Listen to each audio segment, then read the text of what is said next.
बचपन से लेकर आज तक हम लोग ये देखते आए हैं कि जब भी हमें हमारे बुजुर्ग आशीर्वाद देते हैं तो आशीर्वाद स्वरूप वो कहते हैं शतायु हो या 100 साल तक जियो।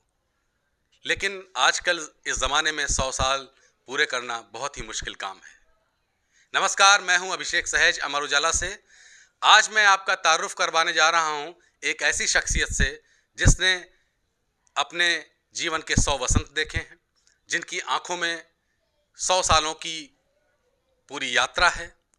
उनकी आंखों में या यूं कहें कि एक पूरा का पूरा गुलदस्ता है यादों का, जिसमें कांटे भी हैं और फूल भी, जिसमें भारत के बंटवारे का दर्द भी है और पाकिस्तान से भारत आने पर उसकी पलायन की पीड़ा भी उनकी आंखों में नजर आती है। आइए हम आपको मिलवाते हैं लखनऊ की धरोहर श्री कृष्णलाल गुरनानी जी से, जिन्होंने आज ही अपने जीवन के 100 वसंत पूरे किए हैं। वसंत पंचमी की पूर्व संध्या पर हम जानते हैं उनसे उनकी उम्र का राज कि वो कैसे 100 साल तक जिए और उनकी कहानी उन्हीं की जुबानी। सबसे पहले तो आपको 100 वर्ष पूरे करने की बहुत बहुत बधाई। अमर उजाला परिवार आपको बधाई देता है। Thank you very much. और क्या राज है आपके 100 साल तक 100 साल पूरे करने का? 11 अप्रैल। क्या राज है आपके 100 साल पूरे करने का? अच्छा 11 साल से हमारी ये मैं समझा नहीं जी। 100 साल जो आपने बेसिस पे आप कैसे गिव यू मैसेज। देखिए योगासन जी। इतना मेरे को शौक योगासन का कि समझ लीजिए कि सूर्य नमस्कार से लेके फिर forward bending, backward bending, side bending, and में शवासन, फिर शीर्षासन, आध घंटा। अच्छा। शीर्षासन आध घंटा, ये 1 घंटा सवा घंटा में मैं पूरा करता था। उसके बाद मैं जाता बॉटनिकल गार्डन, वहाँ लान है, जी जी। चाहे विंटर हो चाहे गर्मी हो, मैं उसमें आध पौन घंटा 5-6 चक्कर लगाता था। क्योंकि उसमें लिखा है किताबों में कि आसन, योग आसन की चीज़ ही अलग है, फिजिकल एक्सरसाइज की चीज़ अलग है। तो कुछ गैप रखो, तो आध पौन घंटा लग जाता था, 15-20 मिनट तो जाने में लग जाते थे। फिर मैं थोड़ा पहले गरमाइश करता था, वहाँ पर 1-2 चक्कर खाली काटता था। उसके यहाँ से जब शीर्षासन पूरा करके मैं जाता था, फिर वो 1 घंटे के बाद फिर लौटता था मैं वहाँ से बॉटनिकल गार्डन से। ये बड़ी सुविधा की चीज़ है।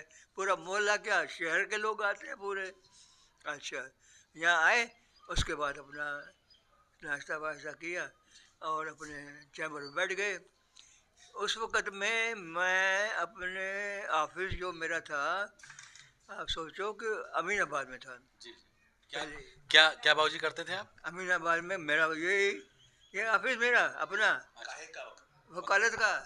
अच्छा। और ये अच्छा, किस सन में आप पाकिस्तान से भारत आए? 47 में आ गए हम यहाँ पर। 47 में आए। हाँ, तो 47 में आ गए तो हमारे यहाँ कजन्स थे। जो मेफेयर है उसके ऊपर रहते थे वो, तो उन्होंने बड़ी हेल्प करी। 19 दिन उनके यहाँ रहे हम लोग, हमारा पूरा परिवार। फिर एक मकान हमको मिल गया गोरा कब्रिस्तान के पास 5 बंगलिया में।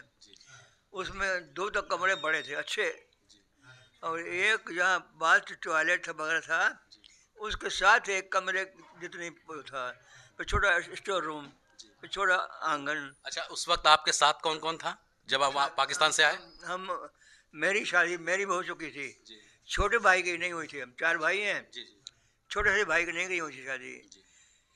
तो ये और हम यहाँ शादी हुई थी वहाँ पर। क्या उम्र रही होगी बाबूजी उस समय? उम्र मेरी जी। जो अपनी हमारी घर कितनी उम्र होगी उस वक्त? उम्र मेरी देखे ना, 25 में मेरी पैदाइश है, 46 में हुई शादी, तो 25 11 21। अच्छा, वहाँ पाकिस्तान में किस जगह पर रहते थे आप लोग? पाकिस्तान में क्या? पाकिस्तान में कहाँ रहते थे? वहाँ अपना घर था, अपना मकान। सिंध प्रांत में कहाँ, कौन सा शहर था? हमारा सक्कर, ओल्ड सक्कर सिंध में अपना मकान था। हमारा इतना बड़ा मकान था कि एक किनारे से लेकर दूसरे किनारे तक, और उधर से 10 मकान, बीच में बहुत बड़ी गली। हमारे मामा वाइस चेयरमैन थे सक्कर म्यूनसिपल बोर्ड के। उनसे हमारी मदर ने रिक्वेस्ट किया कि इसको ज़रा बच्चे कपड़े वपड़े ख़राब कर देते हैं, फर्श लगवा दो।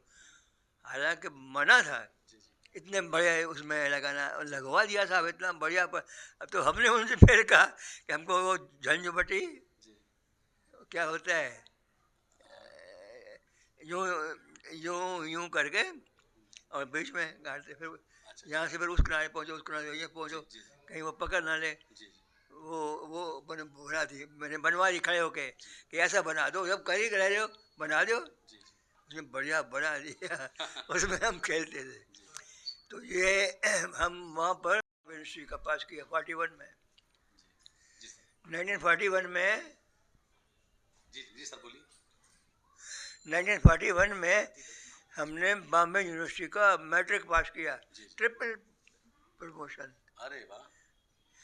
यानी अपने यहाँ पर तो 12 जमात है, हमारे यहाँ 5 प्राइमरी और 7 ऊपर। तो प्राइमरी में डबल प्रमोशन हुआ, एक 1 and 2 and 3 जमात का। फिर मैट्रिक 6 से 4, 1 से 4, 5 से 12 तक। अच्छा, यहाँ पर आकर आपने सबसे पहले वकालत शुरू करी? जी। वहाँ जब गए तो वहाँ फिर 6 और 7 वो किया। इस बीच में मुझे पता चला कि ये जो सिंधी फाइनल है वो इतनी अच्छी उसमें बताते हैं, हर चीज़ इतनी कॉम्प्रिहेंसिव है कि मैंने कहा, फिर मामा से कहा, मामा मैं तो बीच में आया हूँ। मामा ने कहा, बेटा कौन सी बड़ी बात है, एक सिगरेट का वो पड़ा था, उस पर 2 लफ्ज़ लिख डाले। अरे साहब वो जो मैं पहुँचा उस स्कूल में, सब लोग खड़े हो गए कि ये चेयरमैन साहब का आदमी आया हुआ है। तो उन्होंने मुझको फ़ौरन एडमिट किया। तो बड़े कहने लगे, बेटा तुम कैसे इतना कवर करोगे, तुम यकायक आ रहे हो। यानी सिंधी फाइनल के मंजिल पे पहुंचा। लेकिन साल जो मैं सीखा, अब देखिए सुनिए, काटवा ब्याज। काटवा ब्याज वो तो इतना मुश्किल होता है, बैंक को भी डिफ़िकल्टी पड़ जाती है। काटवा ब्याज दिखलाया कि जैसे किसी का किसी बैंक में फंड्स हो, उसने उसमें से कुछ सम अमाउंट निकाल लिया, तो पूरे पे तो नहीं होगा, कम पे होगा। फिर आगे चल के फिर जोड़ा, फिर उसमें तो इस तरह से वेरिंग ब्याज जोड़ के इतना। दूसरा सुनिए, म्यूज़िक में, पोइट्री में म्यूज़िक कैसे डाला जाए उस वक्त। तो जैसे बाउलन फाउलन फाउलन फाउल, रिदम बनाने के लिए भाई हम तो हैरान हो गए कि सिंधी फाइनल में इतनी चीज़ें सिखलाते हैं। लेकिन साहब टीचर्स ने भी बड़ी मोहब्बत की हमसे, बड़ी प्यार से देखा कि एक तो चेयरमैन साहब का आदमी आया, पर्सनल इंटरेस्ट लिया, ये सब सीखा। उसमें मैंने सिंध में फोर्थ नंबर आया, सिंध में, पूरी सिंध में, समझे आप। अच्छा, उसके जब आप यहाँ पर पाकिस्तान से आए हिंदुस्तान में, तो यहाँ लखनऊ में आए, तो आपने क्या काम शुरू किया? काम क्या किया? जी। मैं बताऊं, मैं सप्लाई ऑफिस में गया, मालूम पड़ा यहाँ कुछ पोस्ट खाली है क्लर्क की। मैं गया, बीबी शाही तब से इंचार्ज अफसर, उसको मैंने सब बताया, अपने सर्टिफिकेट दिलाए। मैंने कहा 1941 में मैंने बॉम्बे का यूनिवर्सिटी का डबल प्रमोशन से पास किया है। तो बड़े संतुष्ट हो गए और फ़ौरन मुझको उन्होंने एडमिट कर लिया। उस वक़्त वुंड अप हो रहा था। सप्लाई 47 में, 41 में वुंड, सप्लाई दफ्तर सब वुंड हो रहा था। तो कहने का, अब तो गुना नहीं, ये तो वुंड अप हो रहा है, थोड़ा दिन चलेगा। मैंने कहा उस वक्त देखा जाएगा, अभी मुझको जगह दीजिए, मैं खाली नहीं बैठ सकता।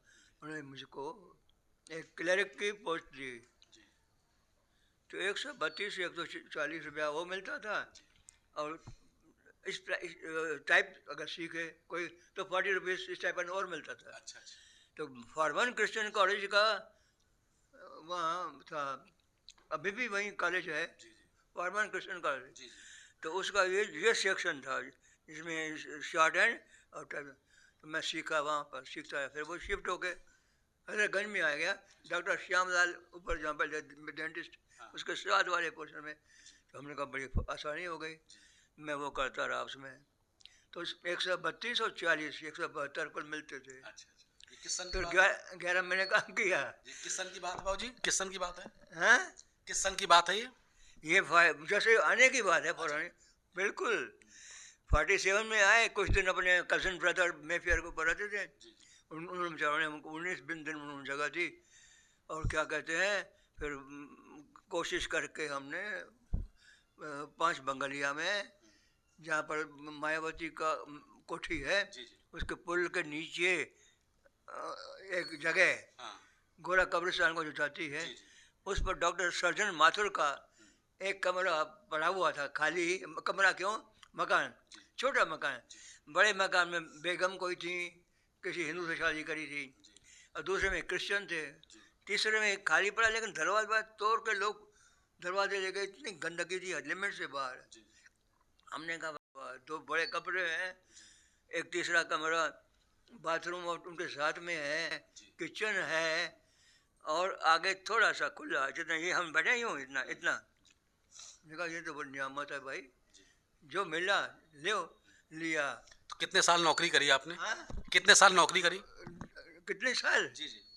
बता दिया। रिटायर वहीं से हुए आप? उसके बाद सुने तो सही, जब वहाँ आए तो मैं 11 महीने सप्लाई में काम किया। अच्छा अच्छा। वो बड़े हैरान, बीबी साही कहने इतना तुम्हारा अच्छा रिकॉर्ड, तुम कैसे खाली करोगे, छोड़ोगे? मैंने कहा नहीं साहब, अब घर भर में खिलाफ, भाई उस वक्त हम लोगों की माली हालत इतनी अच्छी नहीं थी, तो घर भर में ये खिलाफ। तो मैंने उनसे कहा मैं पढ़ूँगा। तब मैंने BA ज्वाइन किया, इंटर साइंस में मैंने लाहौर से पास कर दी थी, BA ज्वाइन किया। उसके बाद मालूम पड़ा कि डबल कोर्स यहाँ शुरू हुआ है। मैंने कहा बहुत बड़ी चीज़ है। तो डॉक्टर जो इंचार्ज थे, प्रोफेसर जो इंचार्ज थे एरिया इसका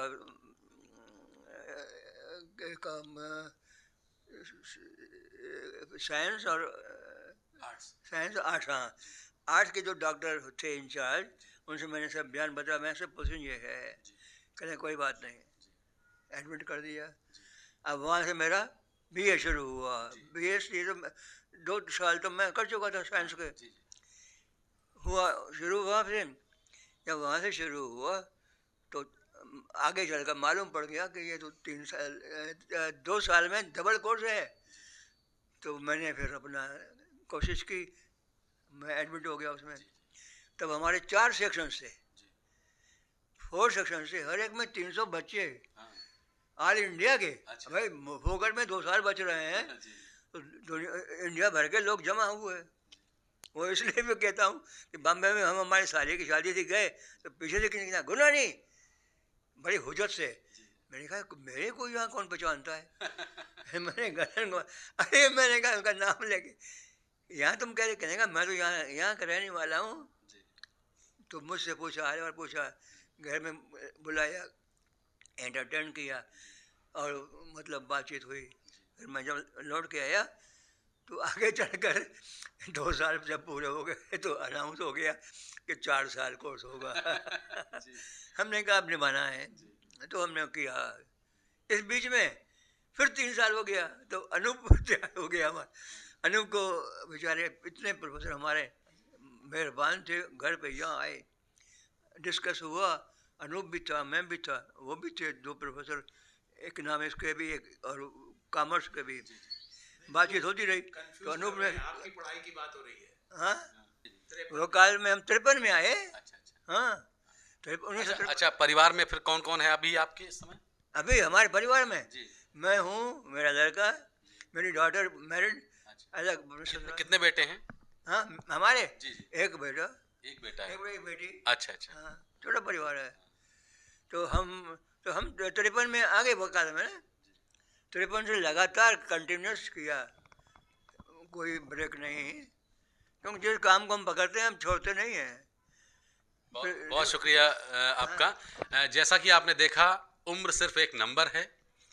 अगर उसे जिंदा दिल्ली के साथ जिया जाए तो उम्र 100 साल भी बीतने के बाद आप केएल गुरनानी साहब जैसा ही स्वस्थ रह सकते हैं, इतने ही मस्त मौला रह सकते हैं।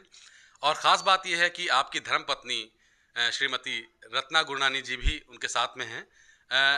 माँ जी, जब आप पाकिस्तान से आई अपने शौहर के साथ में, अपने पतिदेव के साथ में, तो क्या कष्ट हुआ आपको? कितना तकलीफ झेलनी पड़ी पाकिस्तान से आने पर? पाकिस्तान से अगस्त में हुआ। अच्छा, हम लोग सितंबर में वहाँ से निकले। हाँ, तो यहाँ तब तक ठंड शुरू हो गई, जी, बिस्तर तक नहीं थे, हाँ, कहीं ज़मीन पे सोते थे और कब ओढ़ने के लिए कुछ भी नहीं था। जी, जी, बड़ी मुश्किल वो दिन अब भी याद आते थे बस। ये है, इन चारों भाइयों की मेहनत बहुत हुई तब जाके। पिताजी और उनके 3 भाई, चारों भाइयों की मेहनत कह रही है बहुत की। नहीं तो बहुत मुश्किल दुख लाए तो थे। कुछ भी, ला तो कुछ भी नहीं। अच्छा, उसके बाद फिर जब इस मकान में आए तो ये पानी आ गया, ये बंद टूट गया, 1960 फिर वही हाल हो गया। फ्लड आ गया। जो थोड़ा बहुत बनाया वो भी गया। जी, जी, यहाँ तक तो पानी था घर में। इतना पानी था इस समय। हाँ, हम लोग घर छोड़ के चले गए थे। तो मेरा दफ्तर था जी। अमीरा तो महल में। आपने देखा कि केएल गुरनानी साहब की जो जिंदगी है वो सबक है आज की पीढ़ी के लिए कि आपके पास कुछ भी नहीं मिला, विरासत में कुछ भी नहीं मिला, पाकिस्तान से खाली हाथ आए। जो भी कुछ बनाया अपनी मेहनत, अपनी मशक्क़त, अपने हौसले के साथ बनाया और सभी ने खूब मेहनत करी। और आज ये लखनऊ के एक जाने माने हस्ती हैं और इनका नाम है, बेटे इनके और इनके जो पौत्र हैं वो भी एडवोकेट हैं। तो बने रहिए अमर उजाला के साथ। ये सफ़र यहीं पर हम अभी संपन्न कर रहे हैं। इसी तरीके की किसी अन्य शख्सियत के साथ हम आपसे फिर से रूबरू होंगे। तब तक के लिए नमस्कार। अगर आप ये वीडियो YouTube पर देख रहे हैं तो हमारे चैनल को सब्सक्राइब करें और बेल आइकन को दबाना ना भूलें। अगर आप Facebook पर ये वीडियो देख रहे हैं तो हमारे पेज को लाइक करें।